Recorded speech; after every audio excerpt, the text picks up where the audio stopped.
The Galactic Assembly Hall stretched across 3 kilometers of polished crystalline flooring, its vaulted ceiling disappearing into artificial clouds that sparkled with bioluminescent organisms from a dozen different worlds. Representatives from 47 species sat in their designated atmospheric bubbles, each one perfectly climate-controlled for their particular biology. The air hummed with translation devices working overtime to convert thousands of different communication methods into something resembling universal understanding. Ambassador Sarah Chen stood at the human delegation podium, her crisp Navy uniform looking almost primitive compared to the flowing energy garments and biomechanical suits surrounding her. She'd been Earth's representative for 3 years now, ever since first contact had been established, and she'd grown accustomed to the barely concealed disdain that rippled through the assembly whenever humanity was mentioned. "The motion before us today," announced Coordinator Vexthul, a being that resembled a crystalline tree with shifting geometric patterns for leaves, concerns the proposed inclusion of the human species in the Galactic Defense Initiative. As we all know, this is a matter of significant importance, as membership grants access to our most advanced defensive technologies and strategic planning councils. A sound that could generously be called laughter emerged from the Zephyrian delegation. Their spokesperson, a creature that looked like a floating jellyfish made of liquid mercury, pulsed with amusement. "Honored Coordinator, while we appreciate the humans' enthusiasm for joining our ranks, we must consider their limitations. Their military capabilities are, frankly, adorable in their primitiveness." Ambassador Chen felt her jaw tighten, but maintained her diplomatic composure. She'd heard variations of this argument countless times over the past 18 months of application proceedings. Commander Crix of the Hegemony, a species that looked like armored centaurs crossed with praying mantises, clicked his mandibles in what passed for agreement among his people. "The Zephyrians speak truth, though perhaps too kindly. Humans wage war with chemical propellants and metal projectiles. They move their forces using controlled explosions. Their communication relies on electromagnetic radiation that can be disrupted by solar weather. These are technologies our ancestors abandoned millennia ago. Furthermore," added the representative from the collective, a hive-mind species that appeared as a swirling mass of interconnected orbs, "their combat doctrine relies heavily on individual initiative rather than coordinated group consciousness. This makes them unpredictable and unreliable as allies. How can we trust beings who cannot even share thoughts directly?" Ambassador Chen finally spoke up, her voice steady despite the mounting frustration. "Honored delegates, while our technology may seem primitive by your standards, humanity has demonstrated remarkable adaptability and innovation throughout our history. We've survived and thrived on a planet that many of your species would consider a death world. We've overcome countless challenges through determination, creativity, and yes, individual initiative." The hall filled with what sounded like suppressed amusement. Ambassador Chen could see the patterns of light that indicated private communications flashing between various delegations, probably sharing jokes about human arrogance. High Admiral Zorthak of the Dominion fleet raised one of his 4 arms for attention. The Dominion were perhaps the most militarily advanced species in the galaxy, and when they spoke on matters of warfare, others listened. Zorthak stood nearly 3 meters tall, his exoskeleton gleaming with integrated battle systems that could level a city block. "I have reviewed the humans' military history extensively. While they show a concerning tendency toward violence against their own species, their tactical innovations are quaint. They still rely on supply lines vulnerable to interdiction, hierarchical command structures that collapse when leadership is eliminated, and weapons that require physical ammunition." He gestured with one of his arms, and a holographic display materialized above the assembly. It showed various human military engagements throughout history, ancient battles with swords and shields, World War conflicts with tanks and aircraft, and modern special operations with small unit tactics. Observe their most elite forces, Zorthak continued. They infiltrate on foot, relying on stealth and small-scale coordinated attacks. They use weapons that fire individual projectiles, requiring precise aim and manual reloading. Compare this to our molecular disruptors that can eliminate entire enemy formations with a single activation, or our quantum entanglement communication that cannot be intercepted or jammed. The display shifted to show Dominion military capabilities. Soldiers that moved like living war machines, weapons that could reshape matter at the atomic level, and spacecraft that could appear anywhere in a star system instantaneously through space-time manipulation. The gap is not merely technological, Zorthak said, his mandibles clicking with certainty. It is conceptual. Humans fight as if war is still a contest between individuals with sticks and stones, while we wage conflict across dimensions of reality they cannot even perceive. Ambassador Chen felt the weight of every gaze in the massive hall. This was the moment that would determine humanity's future in the galactic community. Honored High Admiral, with respect, you may be underestimating the value of what you call our primitive approach. Sometimes the simplest solution is the most effective. Sometimes adaptability trumps overwhelming technology. An interesting philosophy, replied Coordinator Vexthul, the translation device making his crystalline voice sound almost patronizing. Perhaps we should test this theory. Would humanity be willing to participate in a demonstration? The hall buzzed with sudden interest. Ambassador Chen felt a chill run down her spine. Galactic demonstrations weren't academic exercises. They were real combat scenarios designed to showcase military capabilities. What kind of demonstration? She asked carefully. High Admiral Zorthak's 4 eyes gleamed. A simple rescue operation. We have intelligence indicating that terrorists from the Void Cult have taken hostages on the abandoned mining station Kepler 442b. The station is heavily fortified, the terrorists are well armed with stolen Dominion weaponry, and they've threatened to execute the hostages if any rescue attempt is detected. He paused, letting the implications sink in. We would, of course, send our most elite units. The Dominion's Phantom Guard, the Zephyrian Phase Walkers, and the Collective's Synthesis Warriors. But perhaps humanity would like to send a representative as well, to show us these tactical innovations you speak so highly of? Ambassador Chen knew she was being set up. This wasn't an opportunity. It was a trap designed to humiliate humanity in front of the entire galactic community. The other species' elite units were legendary. The Phantom Guard could phase through solid matter and strike from dimensions humans couldn't even detect. The Phase Walkers could manipulate probability itself, making enemy weapons jam and their own attacks impossibly accurate. The Synthesis Warriors shared a collective consciousness that made them move as a single, perfect organism. What could one human possibly accomplish against such overwhelming advantages? But refusing would be even worse than failing. It would confirm every prejudice the galactic community held about humanity's weakness and cowardice. We accept, she said, surprised by the steadiness of her own voice. But we'll need time to select our representative. Of course, Zorthak replied, his tone suggesting he was already savoring humanity's inevitable defeat. You have 72 hours. The operation begins whether your representative arrives or not. As the assembly dissolved into private conversations and departing delegations, Ambassador Chen felt the weight of her decision.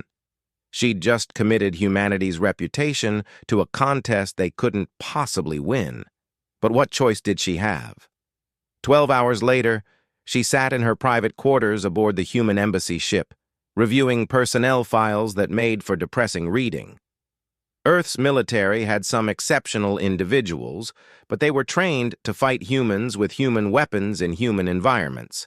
How could any of them compete with beings who could manipulate reality itself?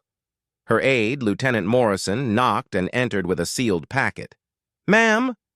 This just arrived on a priority burst transmission from Earth Command. Ambassador Chen broke the seal and found a single personnel file with a note from General Harrison.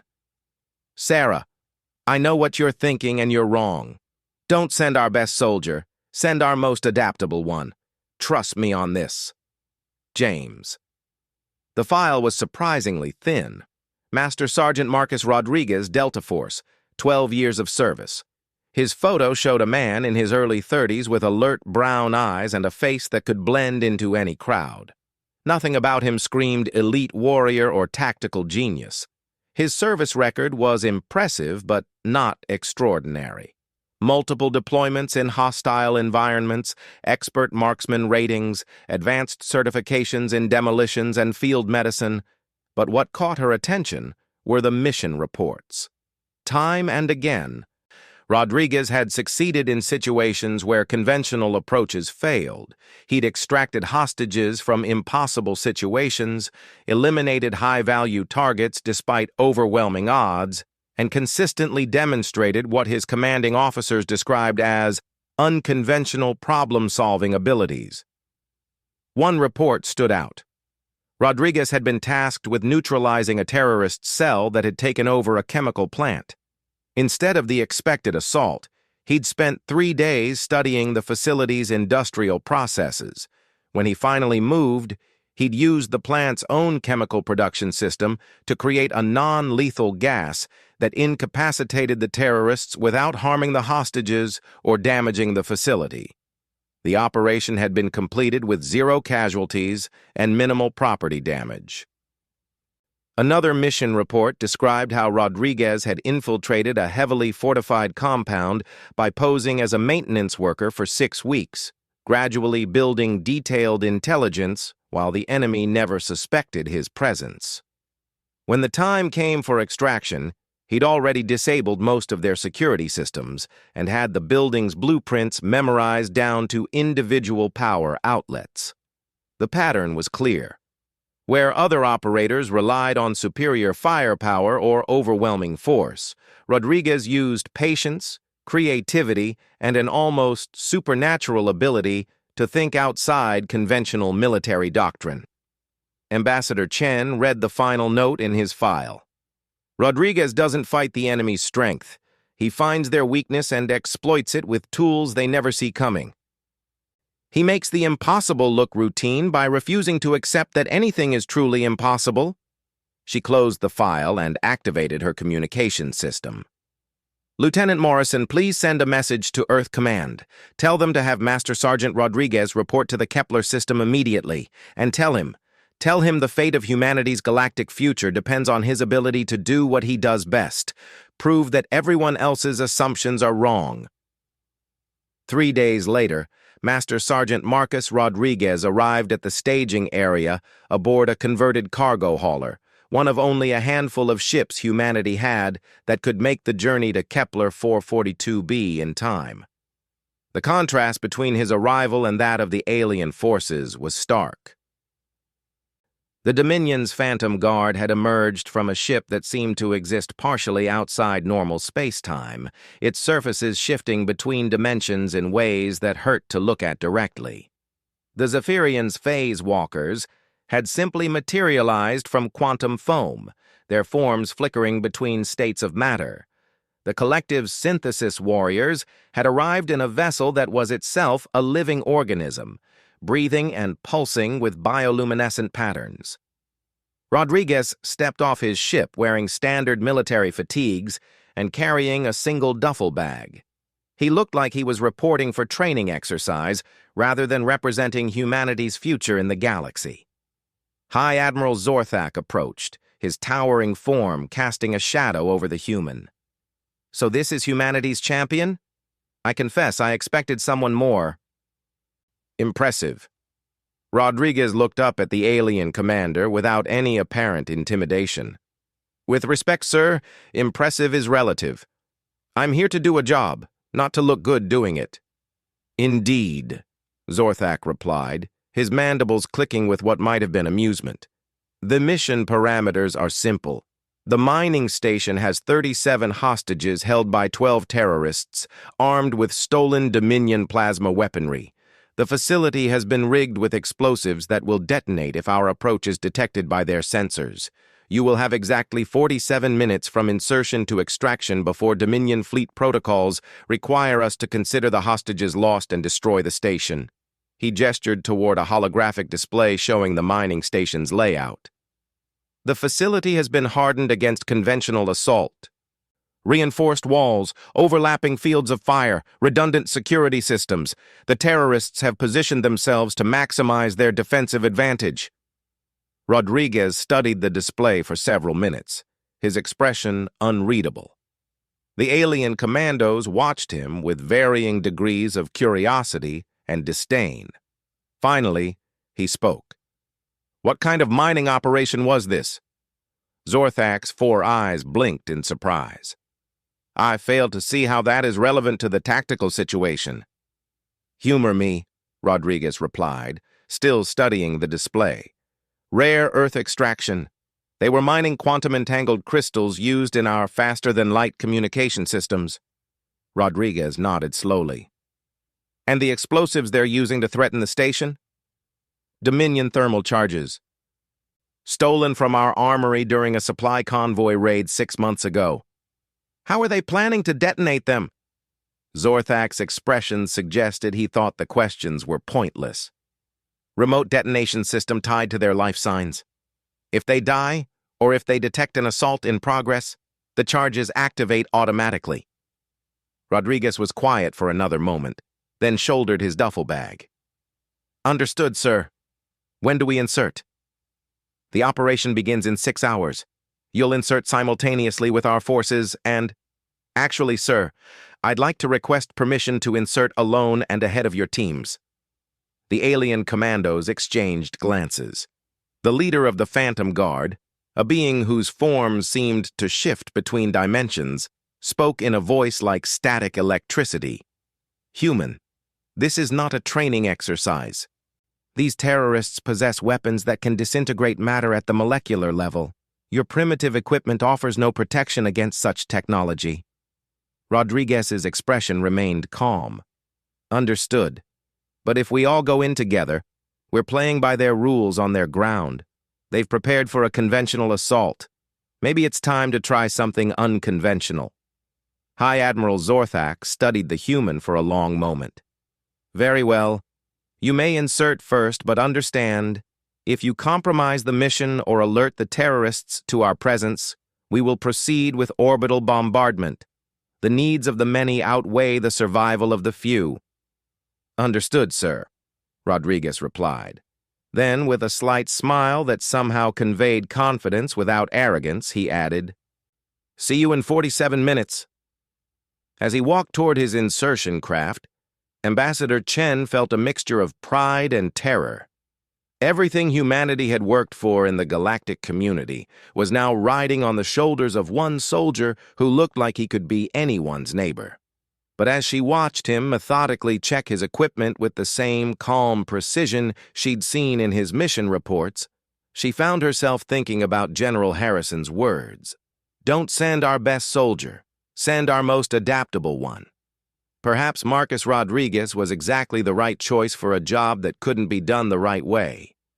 Marcus Rodriguez drifted through space in a modified EVA suit, moving with the deliberate precision of someone who understood that in the vacuum, every movement mattered.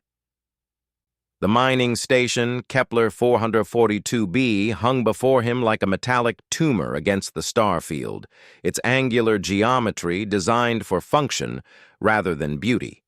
Multiple communication arrays sprouted from its surface like mechanical thorns, and the docking ports gaped open like hungry mouths. His approach vector had been calculated to use the station's own bulk to mask his heat signature from the sensors. It wasn't elegant or high-tech, just basic physics and patience. While the alien forces prepared their dimensional manipulations and quantum weaponry, Rodriguez relied on the simple fact that line-of-sight sensors couldn't detect what they couldn't see. He'd spent the 6-hour preparation period not checking weapons or reviewing tactical protocols, but studying everything the Dominion databases contained about quantum-entangled crystal mining. The aliens had been puzzled by his interest in industrial processes when lives hung in the balance, but Rodriguez had learned long ago that understanding the environment was just as important as understanding the enemy. Now, as he maneuvered toward an auxiliary maintenance port on the station's underside, that preparation was about to pay off. The port was designed for automated repair drones, too small for any of the alien species to use effectively. But Rodriguez was human-sized, and sometimes the best high-tech solution was knowing when to use the low-tech approach. The magnetic clamps on his boots engaged with a soft thunk as he reached the port. His cutting tool, a simple plasma torch borrowed from the cargo hauler's maintenance kit, made quick work of the outer seal. No alarms, no alerts. Why would there be? Who would expect an attacker to use a maintenance entrance designed for machines? Inside the station, gravity resumed with a slight tug as the artificial field generators kicked in. Rodriguez checked his chronometer. 43 minutes until the alien assault teams would insert. 43 minutes to do what centuries of galactic military doctrine said was impossible. The maintenance shafts were barely wide enough for his shoulders, but they provided perfect concealment. As he moved through the station's mechanical spaces, Rodriguez's training kicked in. Not just his military training, but the broader education that made him effective. Electronics from his father's repair shop, chemistry from his pre-enlistment college courses, psychology from years of dealing with hostage situations. The terrorists had done their homework. They'd positioned themselves to control all the main approaches, established overlapping fields of fire, and rigged the station with enough explosives to turn it into expanding plasma. But they'd made one crucial mistake. They were thinking like galactic military forces, preparing for an assault by beings with technology that could reshape reality. They weren't prepared for someone who thought like an industrial maintenance worker. Rodriguez paused at a junction where several maintenance shafts met, pulling out a device that looked like a simple tablet computer. It was actually a quantum-entangled crystal detector, the kind used to locate ore deposits during mining operations. He'd borrowed it from the Dominion ship's geological survey kit, claiming he needed to understand the station's structural integrity. The device painted a three-dimensional map of the station in his mind, showing not just the layout, but the location of every quantum-entangled crystal still embedded in the walls and machinery. The mining operation had been extensive, and crystalline deposits remained throughout the structure like a three-dimensional spider web. More importantly, the device showed him exactly where the terrorists' stolen Dominion thermal charges were positioned. The bombs registered as high-energy quantum signatures, their power sources glowing like small suns on his display. 12 charges total, positioned to ensure complete destruction of the station and everyone on it.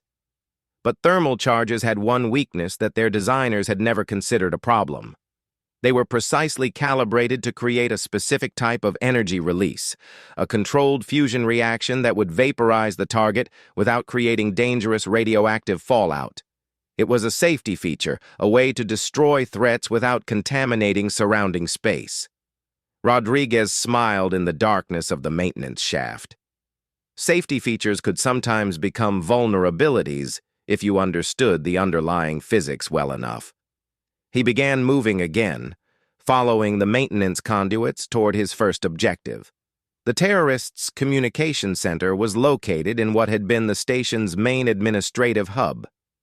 They'd chosen it because it provided excellent sight lines and communication with their off-station controllers, but it also happened to be directly adjacent to the station's main power distribution center. Rodriguez reached the power center without encountering any security measures. Why would there be guards on the maintenance level?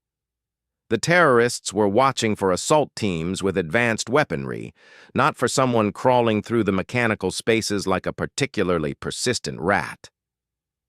The power distribution center looked like a miniature city of circuits and conduits. Quantum-entangled crystals provided power storage and transmission throughout the station. their surfaces glowing with the steady pulse of contained energy. Rodriguez studied the setup for several minutes, cross-referencing it with the mining operation manuals he'd memorized. Quantum entangled crystals were incredibly stable under normal circumstances, but their entanglement could be disrupted if the local electromagnetic field was modulated at precisely the right frequency. It was a known phenomenon, carefully guarded against during mining operations to prevent dangerous resonance cascades. Rodriguez pulled a device from his kit that looked like nothing more than a standard military radio, but he'd made some modifications during his preparation time, turning it into something the original manufacturers never intended. Instead of transmitting voice communications, it could now generate specific electromagnetic frequencies across a wide range of the spectrum. He attached the modified radio to the main power conduit and began programming the frequency sequence. Not random electromagnetic noise, but a carefully calculated series of pulses designed to create harmonic resonance in the quantum crystals throughout the station. It would take approximately 30 minutes for the resonance to build to critical levels. 30 minutes during which the crystals would begin generating a very specific type of electromagnetic interference. The beauty of the plan was that no one would notice until it was too late. The interference would start subtly, affecting only the most sensitive equipment first. Surveillance systems would develop static, communication arrays would experience minor glitches, and targeting computers would begin showing small calibration errors. But the thermal charges would be affected most of all. Their quantum detonation triggers relied on precisely calibrated energy readings to determine when to activate. Introduce enough electromagnetic interference, and those triggers would interpret the noise as a malfunction and automatically switch to safe mode to prevent accidental detonation. Rodriguez activated the device and checked his chronometer. 35 minutes until the alien forces would insert. Time to move to the next phase. He worked his way through the maintenance shafts toward the hostage area, guided by the thermal signatures his modified detector showed him. The hostages were being held in the station's main cafeteria, chosen because it had only 2 entrances and provided excellent defensive positions for the guards.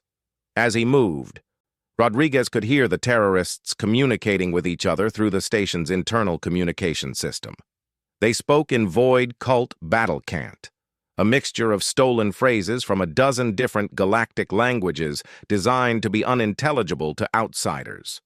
But Rodriguez had encountered void cult members before during his deployments, and he'd made it a point to learn enough of their language to follow basic tactical communications.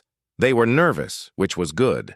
They knew the Dominion forces were coming, and they were expecting an assault that would showcase the galaxy's most advanced military technology.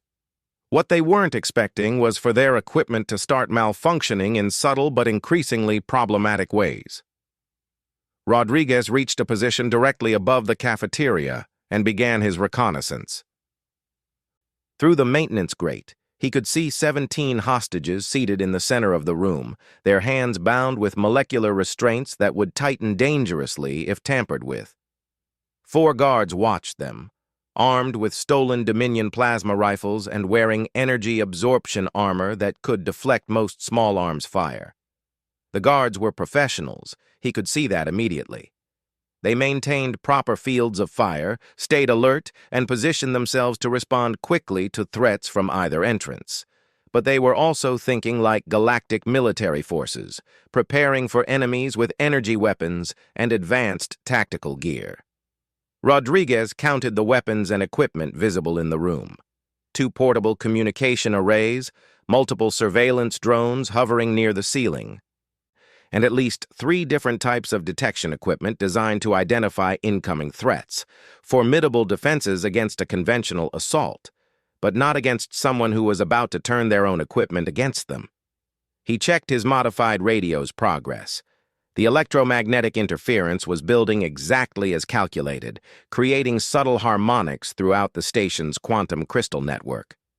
On his detector, he could see the thermal charges beginning to show slight energy fluctuations as their calibration systems struggled to compensate for the increasing electromagnetic noise. More importantly, he could see the first signs of equipment malfunction beginning to affect the terrorists' gear. One of the surveillance drones was starting to drift slightly from its assigned position, its guidance system fighting interference it couldn't identify. A communication array was displaying error codes as it tried to maintain contact with the terrorists' off-station controllers. The guards hadn't noticed yet.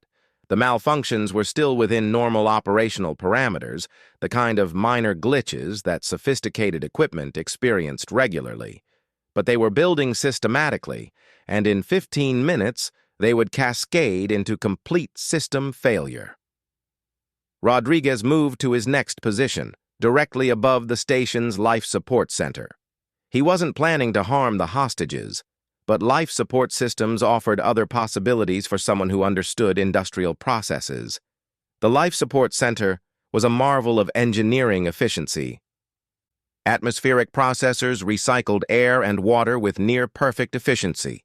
Thermal regulators maintained comfortable temperatures throughout the station, and gravity generators provided consistent artificial gravity in all inhabited areas. But they also provided something else that Rodriguez found very interesting: the ability to control atmospheric pressure and composition in different sections of the station. He connected his modified radio to the atmospheric control system and began programming a new set of instructions. Not harmful changes, just subtle alterations that would create specific effects in targeted areas. A slight increase in oxygen content in the hostage area that would make everyone more alert and clear-thinking. A minor reduction in atmospheric pressure in the terrorist-controlled sections that would cause ear discomfort and mild disorientation. Most importantly, he programmed the system to release a small amount of noble gas into the air circulation system. Xenon, specifically, an inert gas that was completely harmless but had interesting properties when mixed with oxygen under certain atmospheric conditions. Xenon was denser than normal air, which meant it would sink to the lowest areas of any room. It was also an excellent conductor of electromagnetic radiation, which meant it would amplify the interference his quantum crystal resonance was creating. And in sufficient concentration, it would create a distinct metallic taste in the mouth, a warning sign that Rodriguez could use to time his final assault. He activated the atmospheric controls and checked his chronometer again. 28 minutes until the alien forces would insert. The electromagnetic interference was approaching critical levels, and the first major equipment failures should begin within the next few minutes.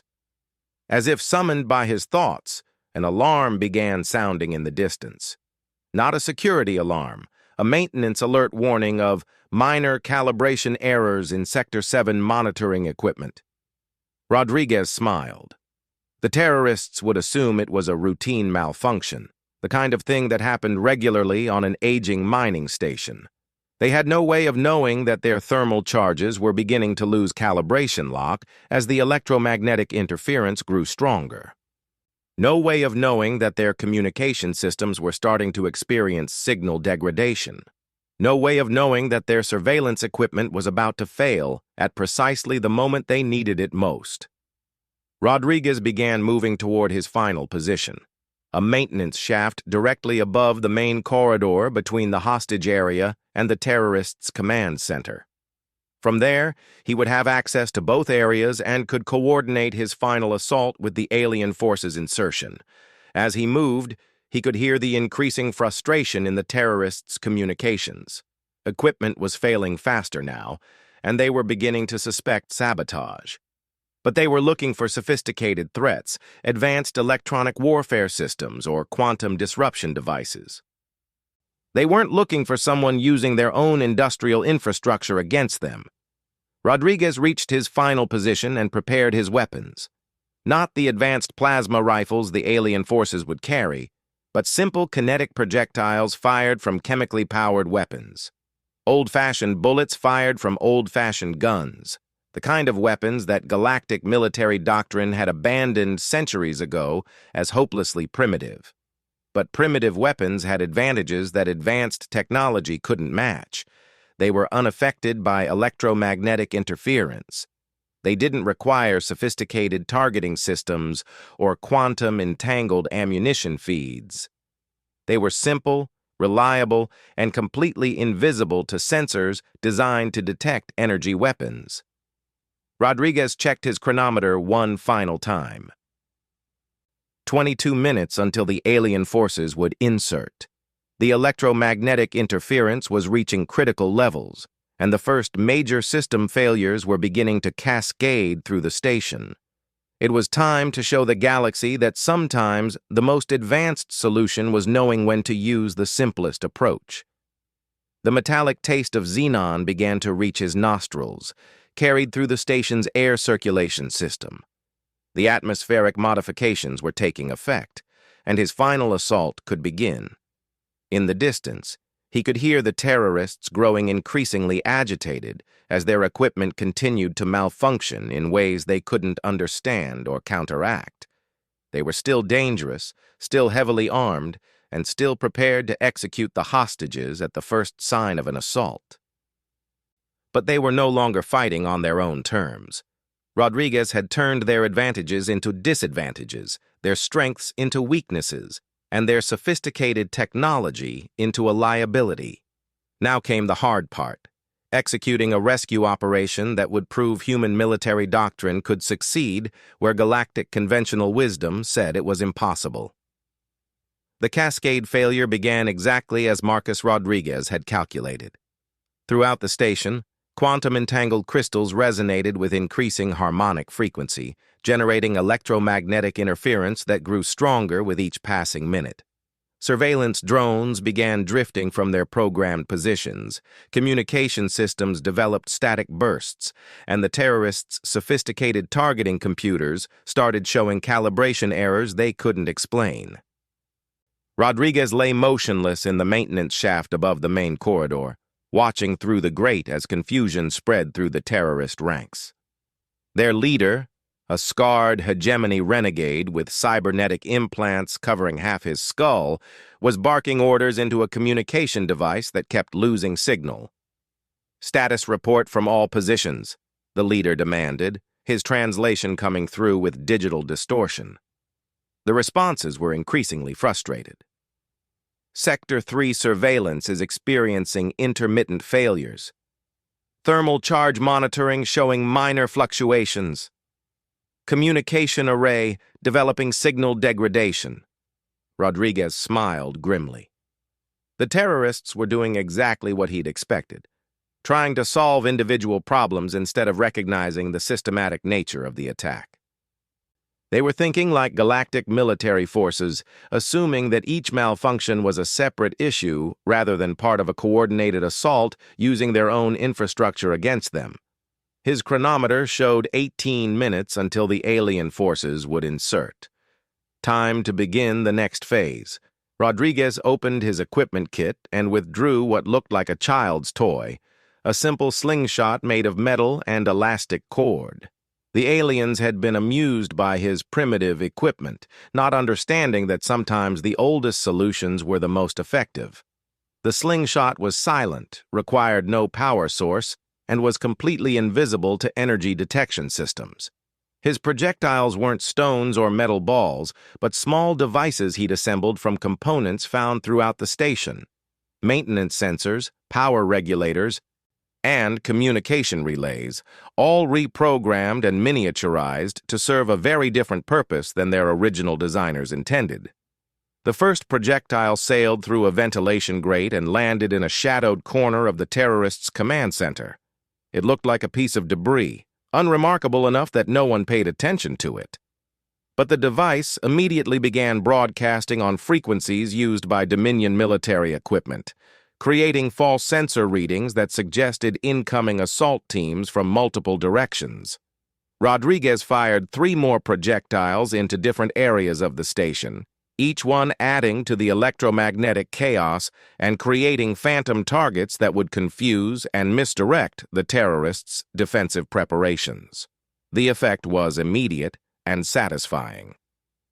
Alert signals began cascading through the terrorist communication network as their sensors detected what appeared to be Dominion phase walkers materializing in Corridor Junction 7, Zephyrian quantum marines in the engineering section, and collective synthesis warriors in the cargo bay.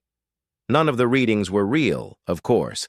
Rodriguez was simply feeding the terrorists' own detection equipment the electromagnetic signatures it was programmed to identify as hostile forces. But the terrorists had no way of knowing that, and their training took over. "Multiple contacts inbound," the leader shouted. "All units to defensive positions. Prepare for immediate assault." Rodriguez watched as the terrorists scattered to predetermined positions, abandoning their overlapping fields of fire in favor of responding to multiple phantom threats. It was exactly the reaction he'd hoped for. Disciplined soldiers following doctrine that was completely inappropriate for the actual situation. While the terrorists reorganized to face imaginary enemies, Rodriguez made his move. He dropped silently from the maintenance shaft into an unguarded corridor, his movement masked by the noise of running feet and shouted orders. The atmospheric modifications he'd programmed were taking full effect now. The hostages would be breathing oxygen-enriched air that would keep them alert and clear-thinking, while the terrorists were experiencing the mild disorientation of reduced atmospheric pressure and increasing xenon concentration. Rodriguez moved through the station like a ghost, using maintenance passages and service corridors that the terrorists hadn't bothered to secure. Why guard areas that no conventional assault force would use? Their military doctrine didn't account for enemies who thought like building maintenance workers. He reached the hostage area and observed the situation through a ventilation grate. 2 guards remained with the hostages, while the others had moved to respond to the phantom threats. The guards were nervous, constantly checking their communication devices as reports of incoming enemies flooded their network. Rodriguez noted the positions of the molecular restraints binding the hostages. Dominion technology, designed to tighten automatically if tampered with by unauthorized personnel. But like most advanced systems, they had safety protocols to prevent accidental injury. Specifically, they would automatically release if their control circuits detected certain types of electromagnetic interference, the same kind of interference his quantum crystal resonance was generating throughout the station. He aimed his slingshot at the restraint control panel and fired a projectile loaded with a small electromagnetic pulse generator. The device activated on impact, sending a precisely calibrated signal that triggered the restraint's emergency release protocol. The molecular bonds holding the hostages dissolved instantly. 17 people suddenly found themselves free, their hands unbound for the first time in days. But Rodriguez had prepared for this moment, too. His atmospheric modifications had ensured they would be alert and clear-thinking rather than panicked and confused. The hostages looked around in amazement. But several of them, including what appeared to be a Dominion mining engineer and a Zephyrian communications specialist, immediately understood what was happening. They began quietly organizing the others, preparing for extraction without alerting the guards. Rodriguez moved to his final position, directly above the 2 remaining guards. Through the grate, he could see them growing increasingly agitated as their equipment continued to malfunction. One of them was trying to contact the command center, but his communication device was generating nothing but static and false readings. "Command, this is guard position 7. We're showing multiple system failures. Request immediate technical support." The response was barely intelligible through the electromagnetic interference. "Engaged with assault teams, maintain, position, execute, if..." The guards looked at each other with obvious concern. Their orders were clear: execute the hostages if rescue was attempted. But was this a rescue attempt, or just system failure? Were the assault teams real or phantom? Their sophisticated detection equipment was giving them conflicting information, and their communication with command was breaking down. Rodriguez made the decision for them. He dropped through the grate with practiced silence, landing behind the first guard. His movement was precise and economical, a chokehold that compressed the carotid artery and induced unconsciousness within seconds. The guard dropped without firing a shot or alerting his companion. The second guard spun around at the sound, but Rodriguez was already moving. Not toward the guard's weapon, but toward the ventilation control panel on the wall. His fingers flew over the controls, activating an emergency atmospheric dump that he'd pre-programmed into the system. Pure xenon flooded the immediate area from hidden vents, creating a dense cloud that was invisible but immediately effective. The guard fired his plasma rifle, but the dense gas interfered with the weapon's targeting system and deflected the energy discharge harmlessly into the wall. Within seconds, the guard was unconscious from xenon inhalation, alive but completely incapacitated. "Move! Move! Move!" Rodriguez shouted to the hostages, his voice carrying clearly through his respirator. "Emergency extraction! Follow the red lights!" The hostages didn't need to be told twice. Rodriguez had pre-programmed the station's emergency lighting system to guide them through the safest evacuation route, a path that avoided all terrorist positions and led directly to the docking bay where their extraction craft waited. As the hostages filed out, Rodriguez heard the sound he'd been waiting for, the distinctive energy discharge of Dominion teleportation technology. The alien assault teams had arrived exactly on schedule, materializing in the coordinates their sensors indicated were terrorist-controlled areas. But thanks to Rodriguez's electromagnetic misdirection, they were arriving in empty corridors and unoccupied rooms, while the actual terrorists were scattered throughout the station chasing phantom enemies. Rodriguez activated his communication device, the only piece of equipment on the station that was still functioning normally, thanks to its primitive electromagnetic shielding. "This is Human One to all assault teams. Hostages are secure and evacuating. Terrorist forces are scattered and disoriented. Thermal charges are offline due to electromagnetic interference. You are clear to engage." High Admiral Zorthak's voice crackled through the interference. "Human One, report your status. How did you—" "Sir, with respect, explanations later. Right now, we have a window of opportunity.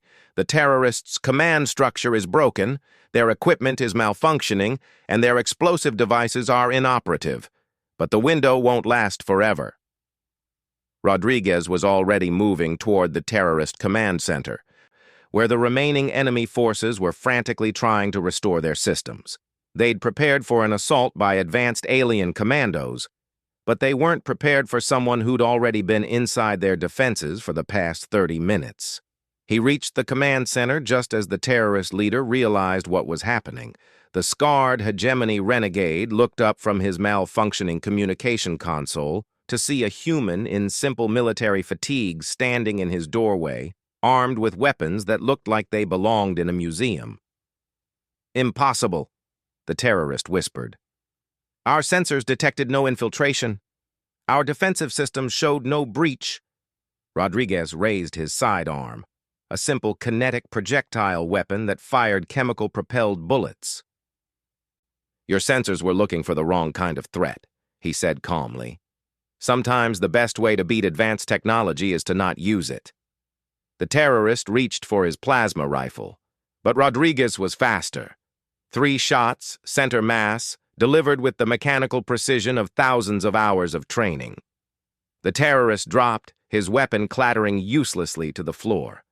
Around the command center, the remaining terrorist forces were discovering that their prepared defensive positions were useless against enemies who could phase through walls, manipulate probability, or share tactical information instantaneously through quantum entanglement. The alien assault teams were making quick work of opponents whose equipment had been systematically sabotaged, but it was Rodriguez who reached the bomb control station. The thermal charges were still armed, still dangerous, despite their electronic safeguards being offline. But the terrorist leader had been reaching for something when Rodriguez shot him. A manual detonation trigger, a backup system that didn't rely on the sophisticated electronics that were failing throughout the station. Rodriguez studied the device for a moment, then smiled.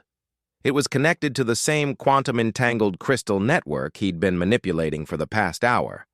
The manual trigger would send a signal through the crystals to activate the thermal charges, but those crystals were still resonating with harmonic frequency. Instead of disarming the system, Rodriguez reprogrammed it. When the manual trigger was activated, either accidentally or by another terrorist, it would send its signal through the resonating crystals. But instead of detonating the thermal charges, the signal would be transformed by the harmonic interference into a complete system shutdown command. The terrorist bombs had just become elaborate electronic paperweights. "All clear," Rodriguez spoke into his communicator. "Hostile forces neutralized, hostages extracted, explosive threat eliminated, station is secure." 20 minutes later, Rodriguez stood in the station's main docking bay, watching as the rescued hostages were transferred to medical ships and the captured terrorists were secured in Dominion detention cells.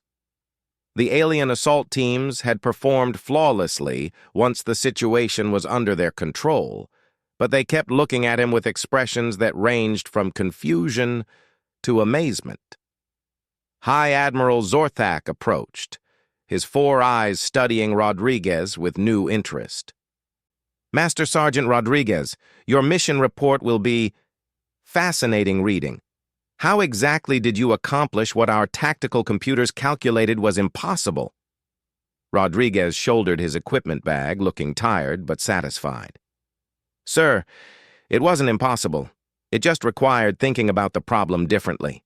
The terrorists prepared for an assault by advanced military forces using sophisticated technology. They weren't prepared for someone who thought like an industrial saboteur. You used our own industrial infrastructure against us," observed the collective's synthesis warrior leader, its multiple consciousness streams speaking in harmonic unison. "This demonstrates strategic thinking we had not anticipated from human military doctrine. More than that," added the Zephyrian Phase Walker commander, his form flickering between probability states as he spoke.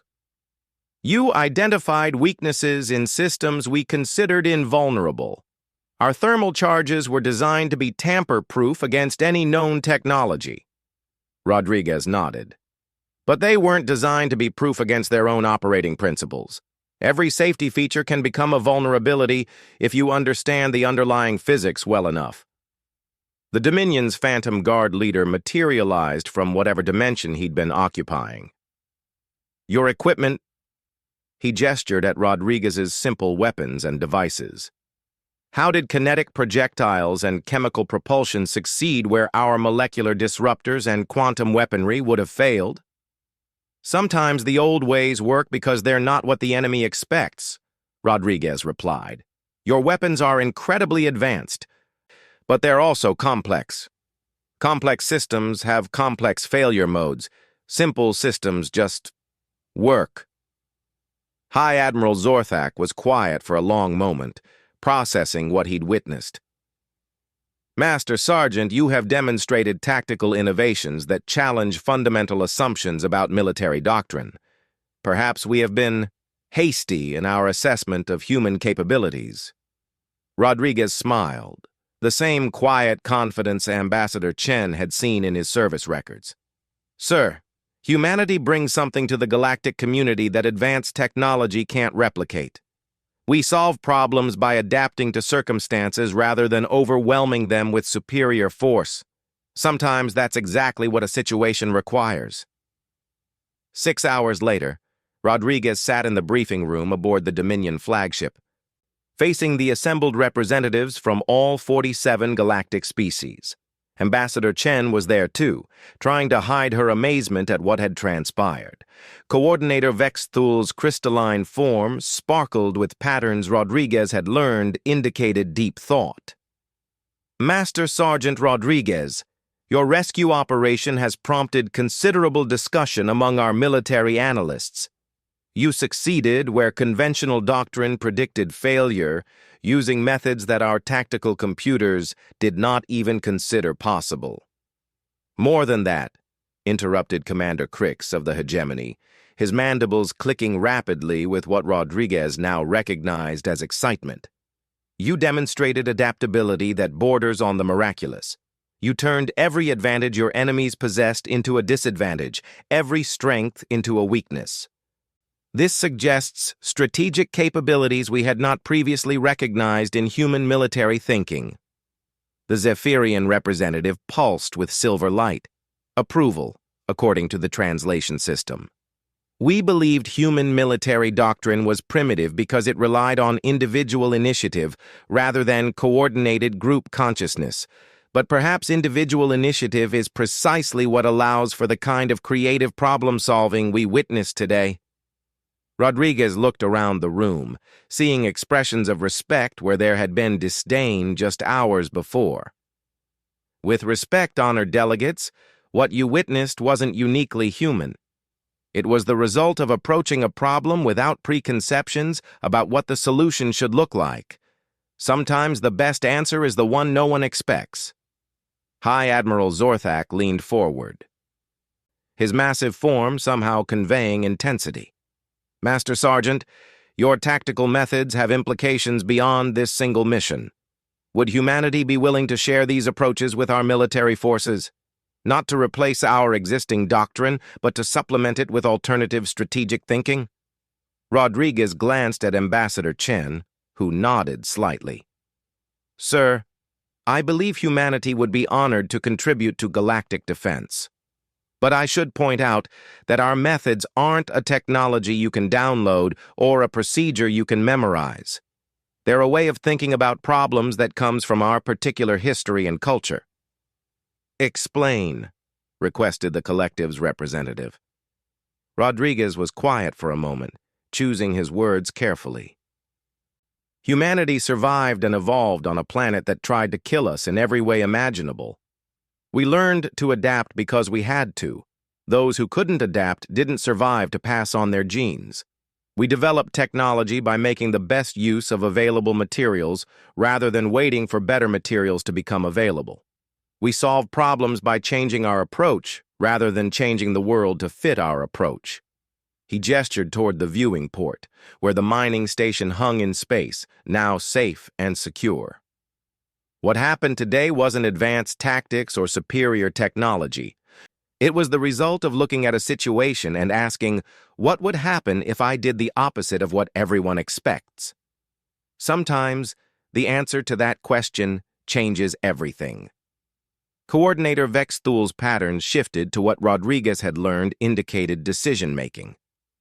The motion before us was whether to include humanity in the Galactic Defense Initiative. I believe the evidence presented today resolves that question decisively. The vote was unanimous. Later, as the human delegation prepared to return to Earth with news of humanity's acceptance into galactic society, Rodriguez stood at the observation deck watching the stars wheel past. Ambassador Chen joined him, still processing the day's events.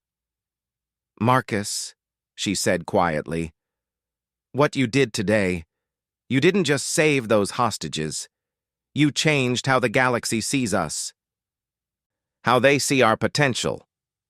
Rodriguez nodded, but his expression remained thoughtful. Ma'am, I hope they understand that what they saw today wasn't human superiority. It was human adaptability. The galaxy has species that are stronger than us, smarter than us, and more advanced than us in every measurable way. But, Chen prompted. Rodriguez smiled, the same quiet confidence she'd seen throughout the crisis. But we're the species that looks at impossible situations and asks, what if it's not really impossible? We're the ones who turn disadvantages into advantages and weaknesses into strengths. In a galaxy full of species that have perfected their approaches to warfare, maybe what's needed is the species that refuses to accept that any approach is perfect. Ambassador Chen looked out at the stars, thinking about humanity's future among them. So what happens now?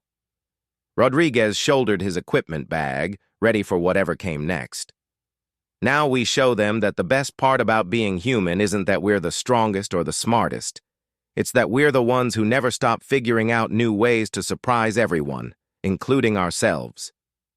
As the human ships turned toward Earth, carrying news of humanity's acceptance into the galactic community, the stars seemed to shine a little brighter. Humanity had found its place among them not by being superior, but by being uniquely, adaptably, impossibly human.